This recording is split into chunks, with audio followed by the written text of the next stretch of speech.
The world is changing fast. New technologies are impacting how we think about products, services, and the way we live our lives. Nowhere is this trend more present than in financial services, where new business models and customer expectations are changing our conceptions about banking, finance, and the very nature of money. Welcome to Rebank, a visionary podcast about banking, fintech, and the future. The future of banking is here. Hello and welcome to Rebank. I'm your host, Will Beeson. Should we look at governments, entrepreneurs, or philanthropists to solve our problems? We're joined by Sean Park, founder of Anthemis, a fintech-focused venture capital firm, to discuss. There's a strong school of thought in the West that the private sector and market dynamics are sufficient to optimize economic, political, and social outcomes. Is that true?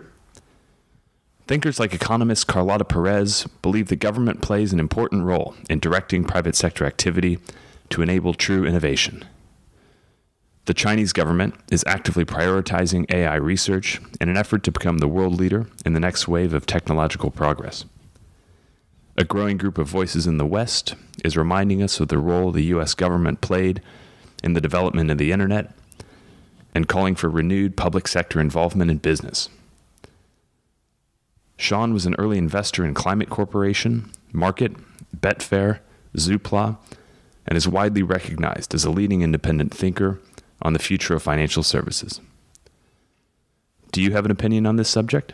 Contribute to the conversation on Twitter, LinkedIn, or on our website at bankingthefuture.com. If you like today's episode, please take 30 seconds to rate us on iTunes and share it with a friend. Thank you very much for joining us today.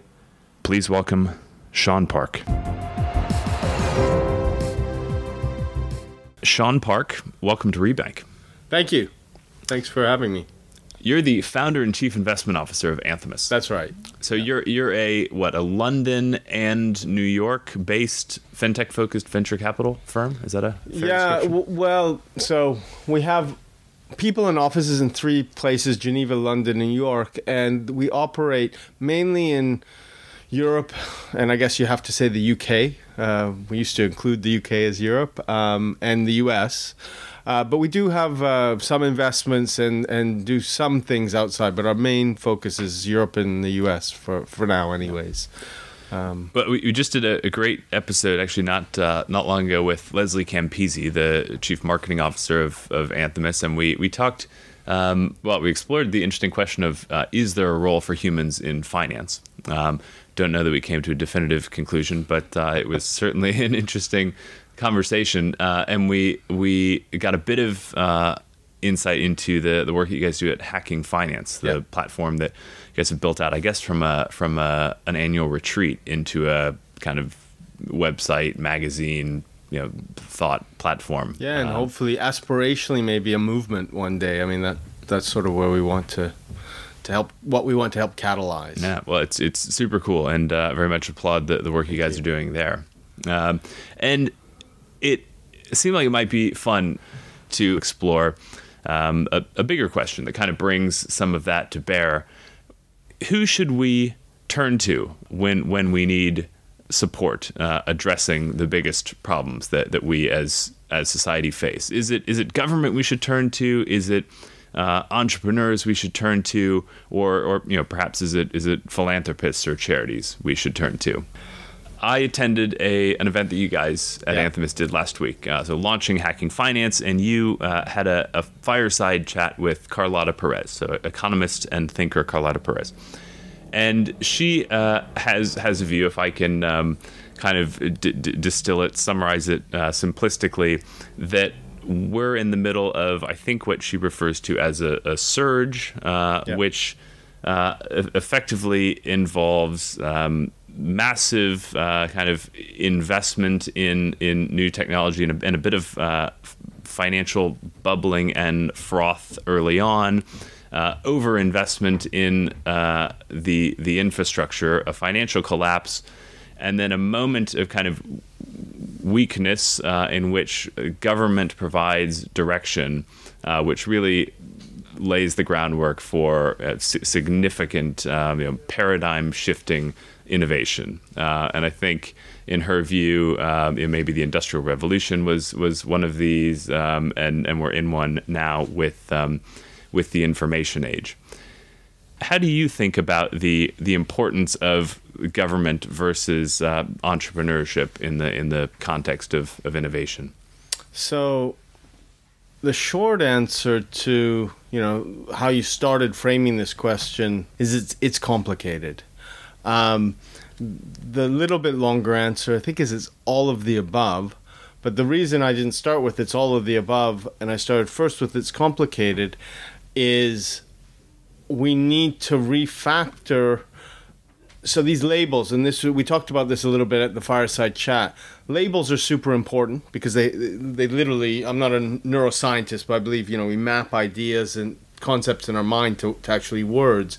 And so when you say entrepreneur or government or business or philanthropy or, we all have a sense at a macro level that's probably pretty similar, then devil's in the details of what those things are.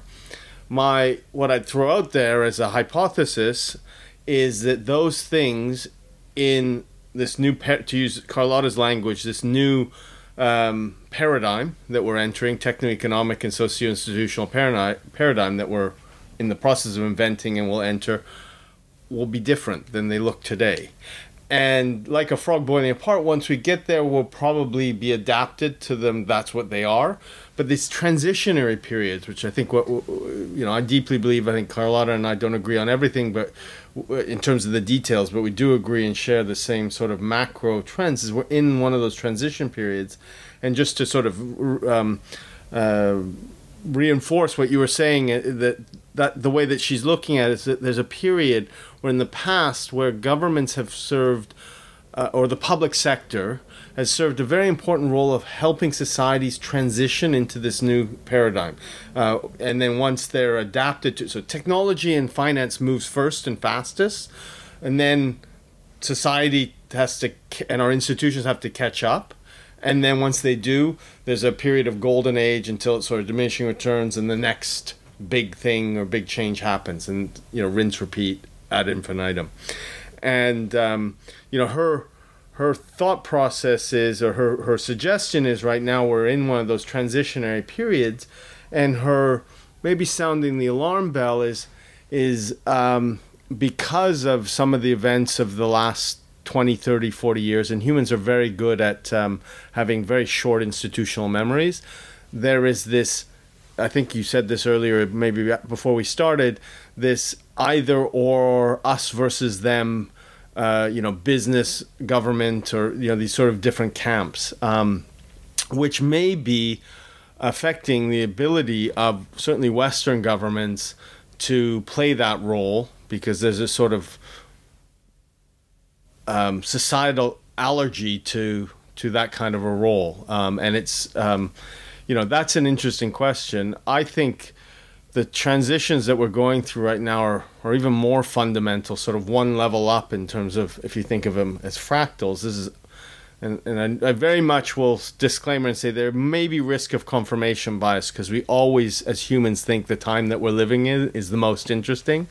But I really do, with that said, and having thought about it and tried to critique, I really do think we are living in interesting times. That this is as a student of history, the most significant fundamental human civilization change that we've gone through previously would be the transition to an industrial world, from a feudal agrarian type economy to an industrial economy 300, between 400 and 200 years ago. I think we're living through something similar to that. And the problem with that is you have to, and this is where Carlota was the first one that sort of opened my eyes to this with her first book, Technological Revolutions in Financial Capital. It's fascinating. The title is maybe not, one that you can pick up the chair.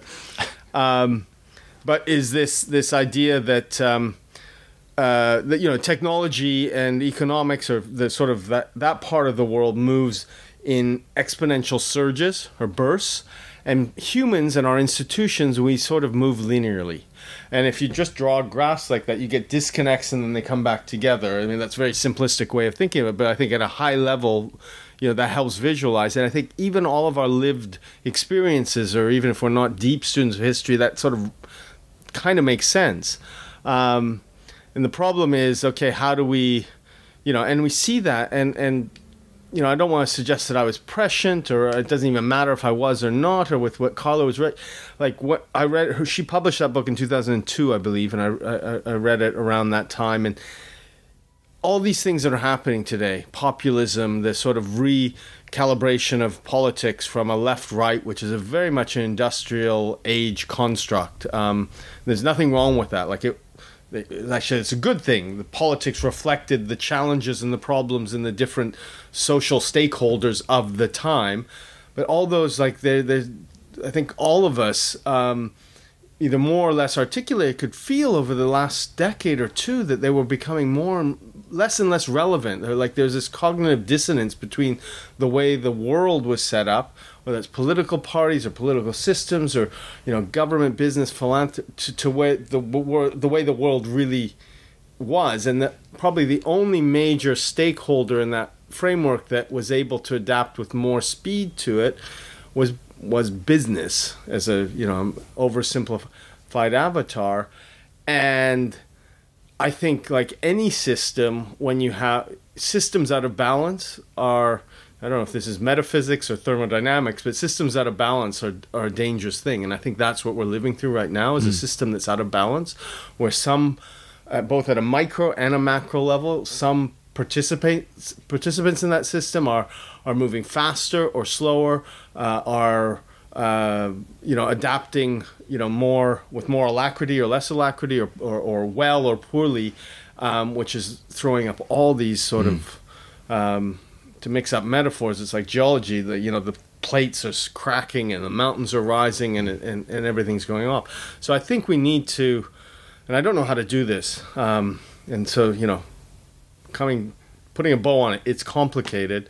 I certainly, I really think it's complicated. I don't even have really the beginnings of a fully formed thesis as to how we might, make that transition out of there. Although one of the things that maybe because of that too, one of the things I've been trying to evangelize for and gain momentum for is the first step to redemption, if you will, or like solution, is actually just acknowledging that. And if there was more acknowledgement of that, like for instance, I just got here to the UK a couple of days ago. I was unpacking, dropping my stuff off at the hotel, turned on the TV, 15 minutes of Brexit, whatever you think, whichever camp, or I hope that everyone sees, and I believe this is true, that it's just inconsistent. Everything's inconsistent. Again, whatever you believe, whatever you think the right path is, the question isn't even framed right. We live in Geneva with my family. It was right next to France. I used to work, so very close. The Gilets jaunes. Again, it's a symptom of what everybody knows at every strata of society and every types of institution, that it just doesn't work anymore. And not because it was it was the wrong way to do it. I think it was because it was all built for a different set of circumstances, which we, to use a label, is called the industrial age. But education, government, business, even the hierarchy of businesses, finance is what we specialize in. The whole financial system is predicated on that world, and the world doesn't look like that anymore. So what do we do, right? Is technology right now in this kind of this moment that we're in with very rapid tech-led innovation? Is technology helping solve problems right now, or is it actually creating more problems? Both, and acutely so. And this is getting a little bit into sort of metaphysics, and I've been actually thinking about this, but my position now used to be strongly held. Now it's maybe a little bit more weakly held. Is that, and my background is engineering and science from an educational point of view. I've never worked in that part of the world, in that sector, but is sort of it's almost like a physics or a thermodynamics problem, that there is a certain inevitability to technological progress. I used to believe that very, very strongly. I think recently some smart people have made me think that I temper it. I think that's still true in the long term. I think we as humans and we as society and as civilization maybe have the ability to manage that. So, I don't think we can stop it, but like we can engineer to manage, rivers or, waves, or we can't stop a river from flowing, but maybe we can change the way it flows. And so I think there is an inevitability to it. And I think is, again, important. The first step of being able to deal with something like that is, accept that, and then you can mitigate the risks, and you can lean into the strengths. But, there is no one. So again, let's take the example of, some of the more challenged classes of and groups in society today with, that really are the average. I've been watching on the news the average Gilets jaunes protester on a roundabout in France. They have a very legitimate. What do? I cannot pay. I barely make it to the end of the month. I have a regular job. So it's not like the marginalized of society, or so there's clearly a problem. But at the same time, they all have smartphones, and that's a great thing. But like, you can't live life in the 21st century anymore if you don't have a smartphone. I think it's brought a ton of wonderful things, and actually have made. I think one of the things that is now breaking through in some of these social movements is, for the last 20 years, the progress of technology has allowed you to live a quality of life. It's sort of hidden some of the problems. You could get by as your salary or your income remains stagnant. The forward progress of technology allowed you to, at least maintain, sometimes even in small cases, improve your quality of life. All of us have, when I say all of us, in the West, many, many people have a large flat screen TV, color TV in their living room. That would have been, unheard of even when I was a kid. I'm not that old. Or flat screens didn't even exist, but even a color television was sort of a luxury item. Those are kind of trivial examples, but I think, on one hand, we live better. The parts of our lives are definitely and fairly obviously improved by technology, but then there's others where, again, the flip side of it, use the same technology, a smartphone, or the dissemination of information, or this, a question of like the complete fragmentation of media, where everybody watches a personalized television channel. And I never gave this much thought, and I don't think many people do. Again, growing up, and I'm not that old, there was 2 or 3 TV channels, and everybody watched the same thing. And, a lot of it was crap or whatever it was, but there was a common experience. It actually was even less, I think I don't say it wasn't important at all, but it was less important what it was, but there was a common experience. And actually, a friend of mine said something about, I don't want to sound like I'm obsessed by them, but I think they're a good avatar. This is happening everywhere in every country and every region. But the Gilets jaunes, they said something that really resonated with me, is I see some people looking for a community, right? And there is an element of that. I got stuck on a roundabout a couple weekends ago for about an hour and a half, and there was just an element of like what used to. This sounds really trivial, but like they're together and sort of having a barbecue and having human and contact in a world where we've kind of gone away from that. So again, all these are sort of trivial examples, but if you put them all together, I think it's just a cry out that we need to rebuild our institutions, not because they were wrong, just because they were built for another time, and for the most part, actually pretty successful. Nothing's ever perfect, but rebuild our institutions. What do I mean by that? Whether politics or government, the context of how business is and how it interacts with society and government, philanthropy, and that's the daunting thing, and that's where that's the end of my little speech, because I don't know exactly how we do that. Right? Do we do we actively rebuild them, or do they kind of either crack or transform under the pressure of change? Yeah, so great question. So again, student of history rhymes not repeat, but like in terms of these macro trends or like these patterns, not the actual events, but these patterns, they definitely do seem to repeat. And Carlota's been at the forefront of sort of our deconstructing why in terms of the various forces. And in that context, historically, it's mostly been left to happen, right? And you observe it ex post when you look back at history, and this is what happened. And two things make me worry a little bit about sort of just letting it happen this time around. One, the amplitude and or maybe speed of the change is such that don't know if we'll have time to just let it happen. There's another factor too where if you look back, certainly in the like sort of modern history, 300 years during the industrial age, some of these transitions, ultimately that sort of institutional adaptation that I talked about earlier, where finally and then there's the golden age, was often accompanied by sort of a generation dying out. And so the new generation that grew up with this new technological paradigm, electricity or motor cars or whatever, sort of inherited positions of leadership in society and moved, and everyone moved forward. This time, because of technology, maybe, or certainly a contributing factor, people aren't dying. Generations aren't dying. So you have a generation in leadership.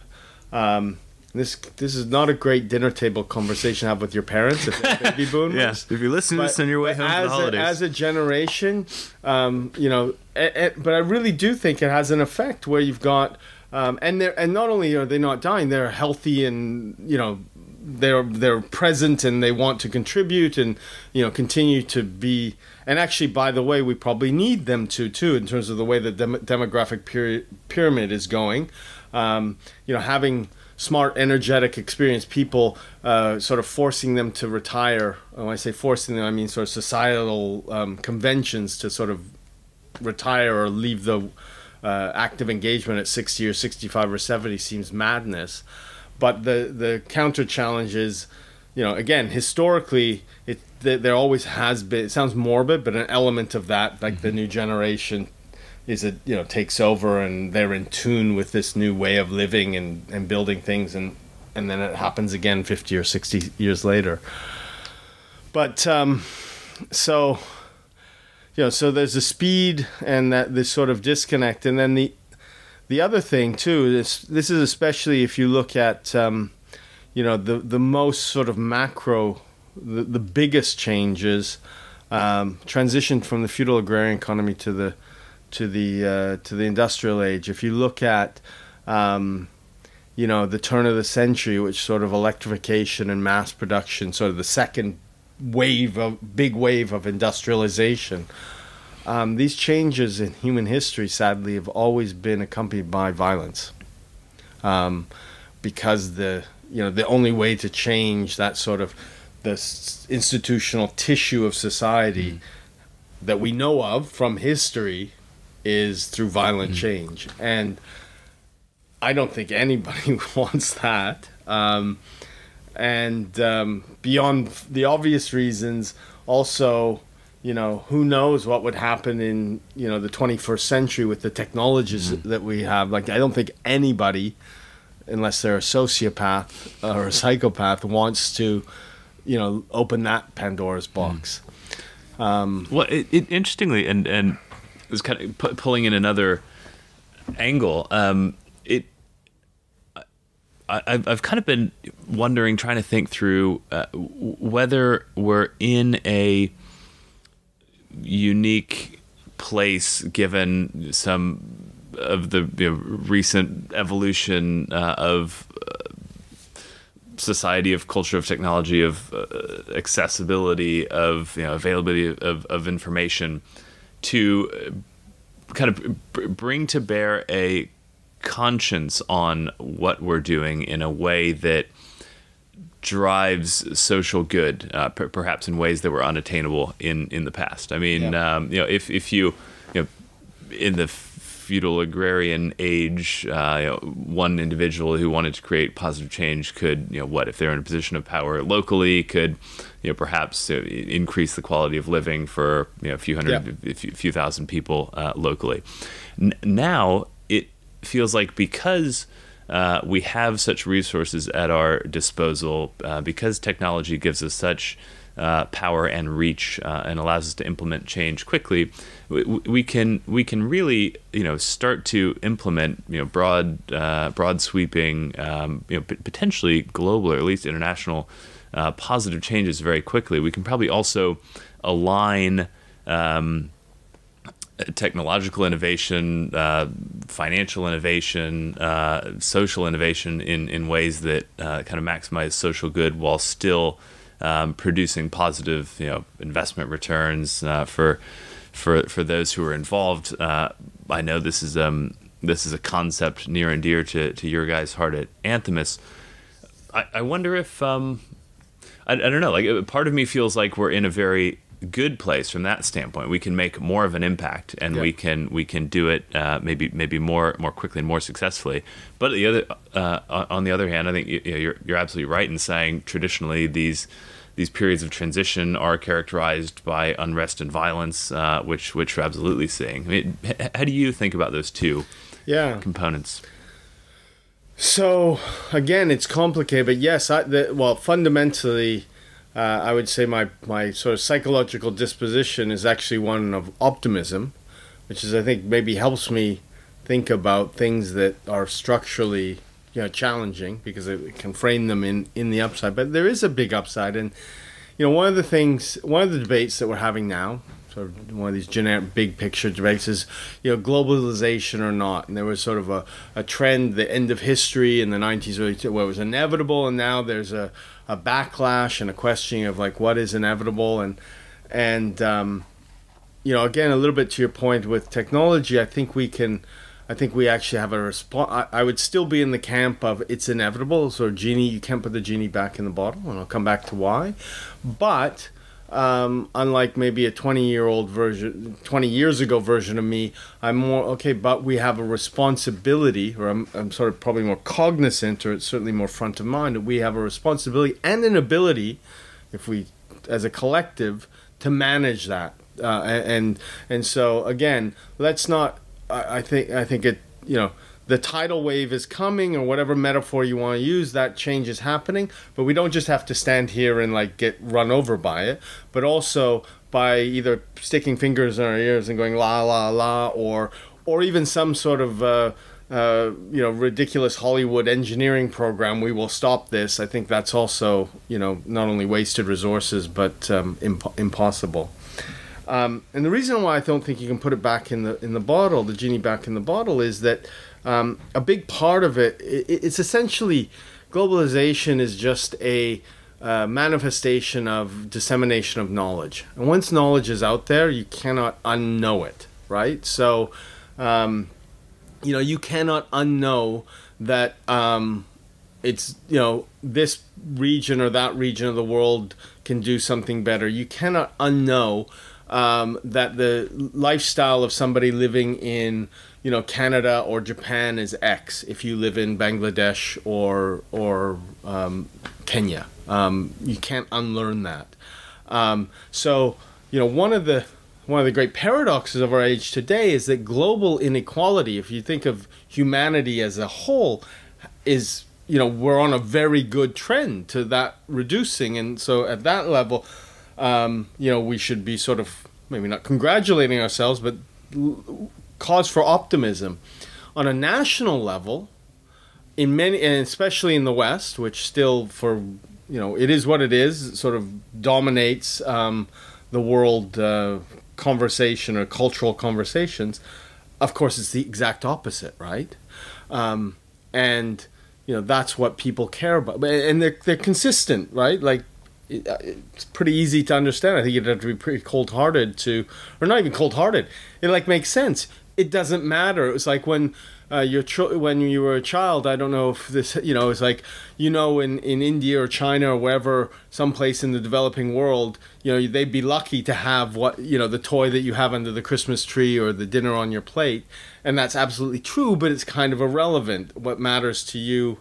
So but again, 30 years ago, and this wasn't necessarily a good thing, it just was 30 or certainly 50 years ago, the knowledge that you had, only extended as far as maybe the borders of your country. And then, 300 years before that, it was the borders of your village. So I don't think we can put that back in the bottle. So that's with us. So we need to deal with that in terms of, okay, how do we manage a transition where, because I think having, infinite Gini coefficient societies is unsustainable. I mean, I don't think you have to be very thoughtful to sort of understand that is, well, certainly, maybe this is more of a value, certainly not desirable, but I think even whatever you think about desirability or not, it's not sustainable. And so how do you deal with that in a world that is still organized? And this is actually a debate I have with Carlota around the state. So coming back to your very first question, what's the role of the state? And I sort of being one of those guys, like say, well, that's just, what does state mean? And I'd be interested in what you think of this. Right now, I don't know if you've ever heard the expression or heard the little story, two fish swimming in the ocean. One says, hey, how's it going? How's the water today? And the other fish is, well, thought bubble, what is water? Well, I think there's a little bit of that when you talk about the state. Because tell me if you think I'm wrong, but almost every there's just a working assumption that the state means the nation state, like, has it. And when you ask people, even educated people, well, how long has the nation state existed? It's clear that they've never even thought about that. And then then you can see them reaching into their, well, at best, it's a few hundred years old, at best. And I think intelligent people can debate, but it's certainly hasn't been around since the dawn of humanity or even civilization. And if you think about it, and this is an opinion, I'm not trying to present this as fact, but I believe if you think about it, the nation state is the political unit that is best adapted to an industrial age paradigm of society. Just like the corporation in the sense of, ExxonMobil or Sainsbury's, or, so the modern 20th century corporation is the optimal corporate organizational paradigm for an industrial age. So if you start questioning, which we do in terms of our day jobs, in terms of what does that look like in this new world in terms of business, in our case particularly finance or whatever, the same question, by the way, holds. What does government, or what does, abstract the state to government, or, collective action amongst a civilization or a society? Not sure it looks like the nation state. Yeah. Well, interesting. Maybe that nicely kind of brings us to the next question I wanted to ask you, which was how this type of thinking and some of these super high level concepts do or don't influence or impact your thinking as an investor in fintech. Okay, so super deeply. And the analogy I would make is you cannot build, integrated circuits unless you understand the maths and the quantum physics behind it, sort of thing, or, it's table stakes. So how can you build businesses or, have a cogent hypothesis or thesis about the future state of the world?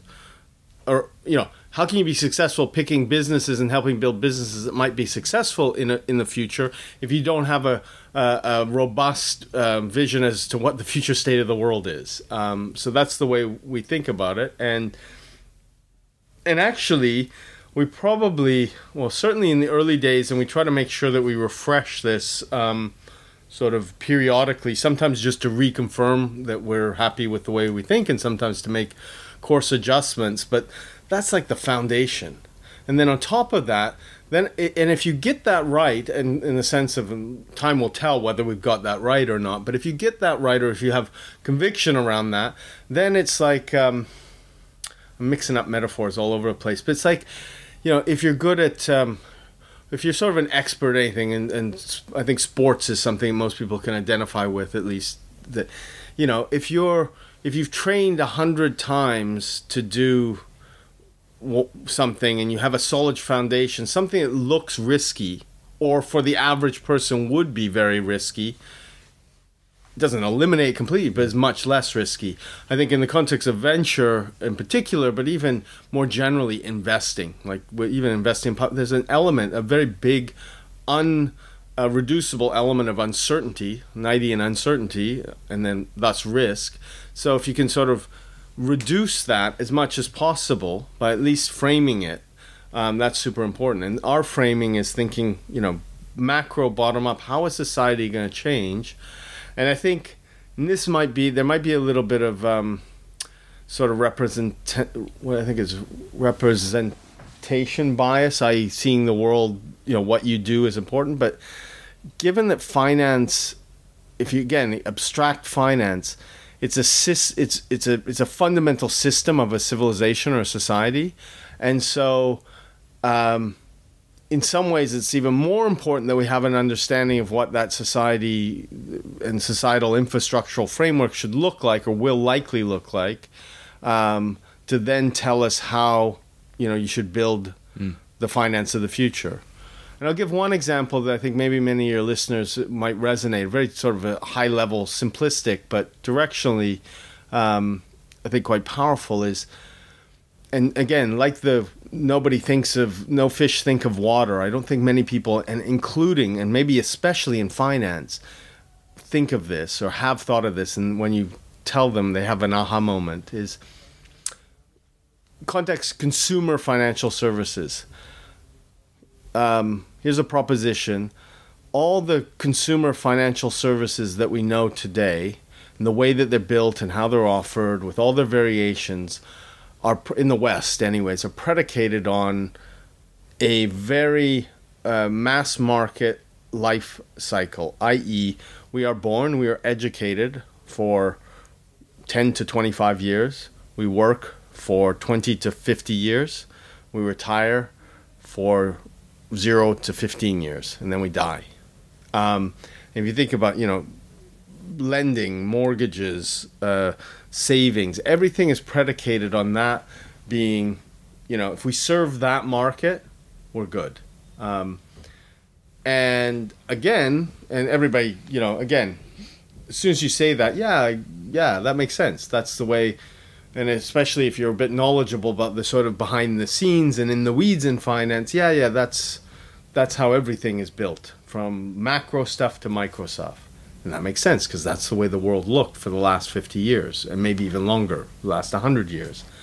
But today, ask the same people, do you think the world looks like that today?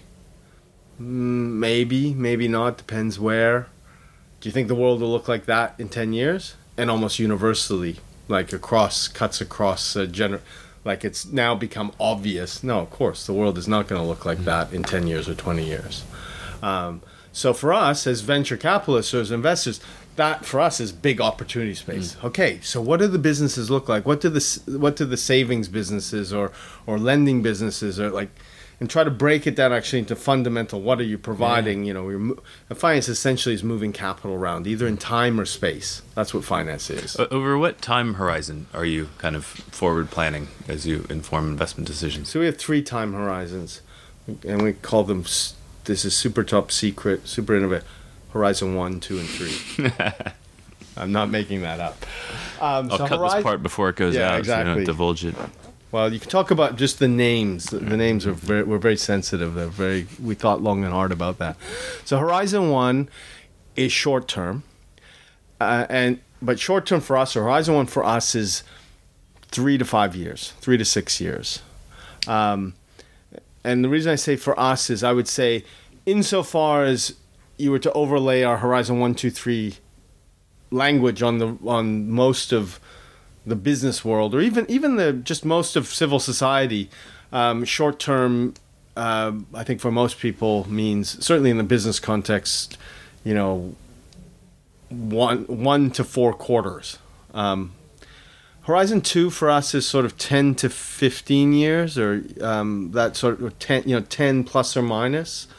And then Horizon 3 is generational, so 25, 30 years plus. For us to be successful, we have to operate on all three horizons, but in different ways. So big picture, and coming back sort of the foundations, so we got to have good foundations. That's Horizon 3, right? And that's sort of table stakes. We also, there's more tolerance, so we don't have to be perfect. It's not about predicting. It's not about having a crystal ball and predicting the future. It's about fundamentally and directionally pointing in the right direction. That's Horizon 3. Horizon 2 is what I call, it's like the Jeff Bezos horizon. So years ago, I think when they were first became a thing, maybe it might even be his, like, I think he was Man of the Year for Time or something in 2000 or 2001 or something. But if it wasn't in that article, contemporaneous, he was asked by a journalist, basically, why are you so awesome, Jeff? Which, one of those great questions. And he answered, I thought really, it was like, it just made sense. He said, well, I think I'm pretty smart. I think our team's pretty smart. We do some good things, but the bedrock of our success, the real foundation of our success is we have chosen to, and I have the ability because I control the company, to think on I think he said 7 to 10 year time horizons. And all of my, and everything we do is sort of framed in that sort of time horizon. Whereas all my competitors, whether they're startups or big companies, think on shorter time horizons, sometimes much, much shorter. And if we are equally competent, we will crush our competition just by having the benefit of being able to plan on those longer cycles. And if we're actually any good at our business, we'll rule the world. So I can't remember but that was the gist of his.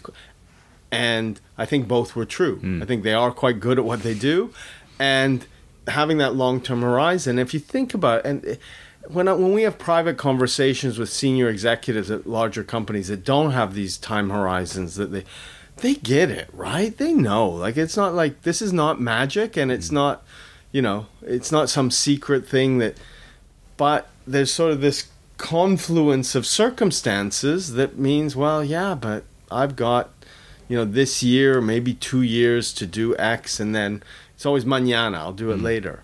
I think, just as an aside, at a super macro level, that's sort of the secrets of, private equity. Again, if you can better or worse at it, but just the ability to have a slightly longer time horizon, or even like Michael Dell took his company private to like fix it, transform it. Now apparently he wants to list it again, or fine. But like that sort of the idea that, well, whether reinventing it was either the right or not, but shouldn't be related to whether you're a listed or non-listed company, in sort of an intellectual sense. But that's the world we live in. So that's probably day to day our key, that Horizon 2. We need companies to succeed on that. And then Horizon 1 is more, we have to pay enough attention to it just to be allowed to continue to think on Horizon 2 and 3.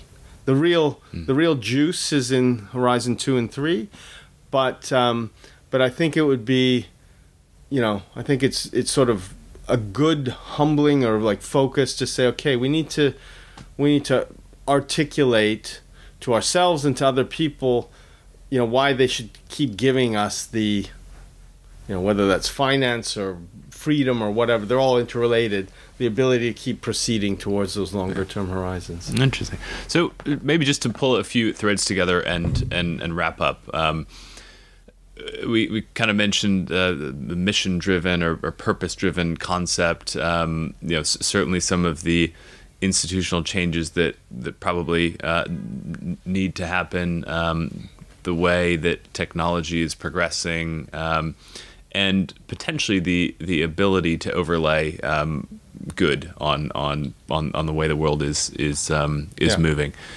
I'd be interested to know kind of where Anthemis fits in from a, if you think about traditional investment, whether venture or private equity or public markets, it's purely profit motivated. And in fact, traditionally, surely still currently, there's probably a broadly accepted idea that in order to make a positive impact, you have to give up financial returns. I think there are data points that roundly disprove that. I don't think they've been disseminated particularly widely or deeply among the traditional investment community. But from where you sit and your experience thinking about these various components, what's your Yeah, so I'd absolutely agree with your initial statement. They are not in opposition, but they may be on certain horizons. So to sort of pull it into our previous discussion, there is a case that often they may be in opposition on horizon one. That would be the very trivial example of selling a shoddy good that in the short term, in that quarter, in that year, you'll make more money, but then it will fall apart. All your customers are unhappy. So best case, you never sell anymore, and so you made 1 or 2 years of glory. Worst case, it's shoddy and your customers injure themselves or die in your lawsuit. So. Horizon one, and again, maybe this is the problem. There is something to be said, not always, but it's, I think, more canonically true that doing the right thing or doing something in the right way can be in opposition to maximizing profit. But on horizon two, and for sure on horizon three, I have a very strongly held conviction that not only are they not in opposition, but they are in phase. And this is where, because enough time passes that the positive sort of flywheels and positive reinforcement can start making your business stronger and stronger. And so just as an example, as a negative, if your business then makes a mistake, which almost inevitably just sort of through entropy will, you'll have a reserve of goodwill to get through that. And, if you look at some of the most sort of long-standing profitable businesses, often family-owned, they're not charities. Not that charities are a bad thing, but they're making profits by doing the right thing. And if you think about it, if you step back for a moment, it makes sense, right? That's more sustainable, and sustainable not in some sort of woolly concept, but sustainable in its original term, that i.e. that business will continue to exist and improve and grow and have the support of its customers, employees, stakeholders over time. It's not that radical. But if you think on horizon one, on 1, 2, 3, even 5-year time horizons, it's really easy to trade off.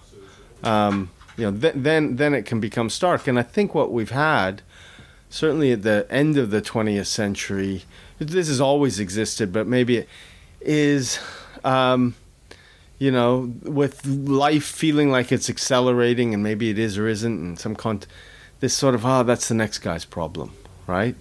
And so the problem with that is that it just keeps adding up, because then it's like, okay, I'll make those short-term, what is that expression? Lord, make me chase, but not until tomorrow, or something like that. There's that sort of mentality crept in. Clearly there's some evil actors in the world and all the rest of it, but oftentimes I think these poor outcomes are not, sometimes they are, but the bigger, almost more important poor outcomes aren't because of it's because of a whole bunch of people not taking a more passive role and sort of thinking, okay, that's the next person's problem, or the next company's problem, or the next government's problem. And it's hard, in good faith, it's hard, and I don't know what to do, and so move on.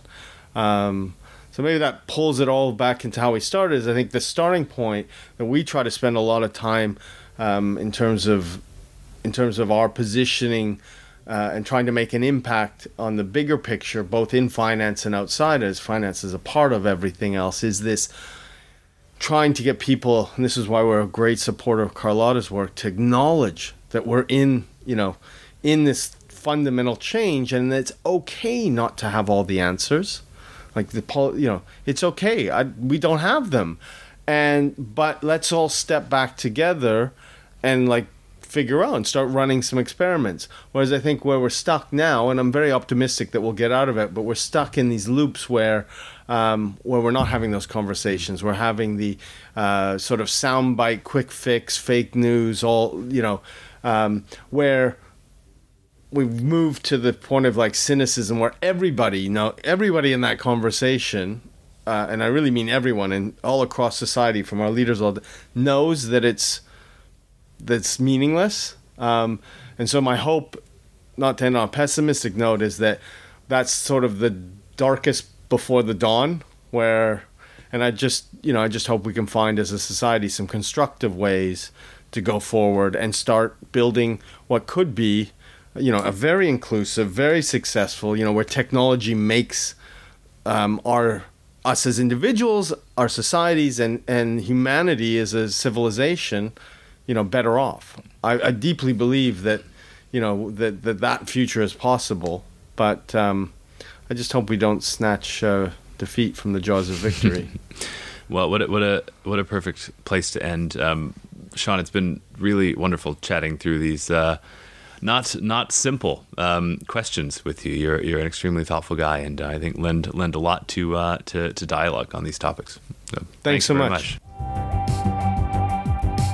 Thanks for tuning into Rebank. If you like today's show, reach out. Follow us on Twitter at Rebank Podcast and join the conversation. For more on banking, fintech, and the future, check out our regular content at www.bankingthefuture.com.